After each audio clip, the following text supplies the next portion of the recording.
ആറ്റുകാലമ്മയുടെ മറ്റൊരു പൊങ്കാല സുദിനം കൂടി നമ്മുടെ മുന്നിലേക്ക് എത്തുകയാണ്. ഏവർക്കും അമ്മയുടെ അനുഗ്രഹവും അതിലൂടെ ആയുരാരോഗ്യ സൗഖ്യങ്ങളും ലഭിക്കട്ടെ എന്ന് പ്രാർത്ഥിച്ചുകൊണ്ട് പൊങ്കാല ആശംസകൾ നേരുന്നു.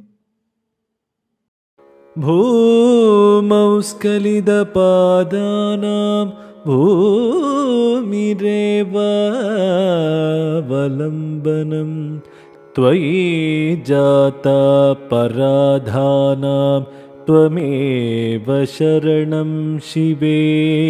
ശിവശക്ത്യാ യുക്തോ യദി ഭവതി ശക്തപ്രഭവിതും ന ചേദേവം ദേവോ ന ഖലു കുശല സ്പന്ദിതുമപി അദസ്ത്വാമാരാധ്യാം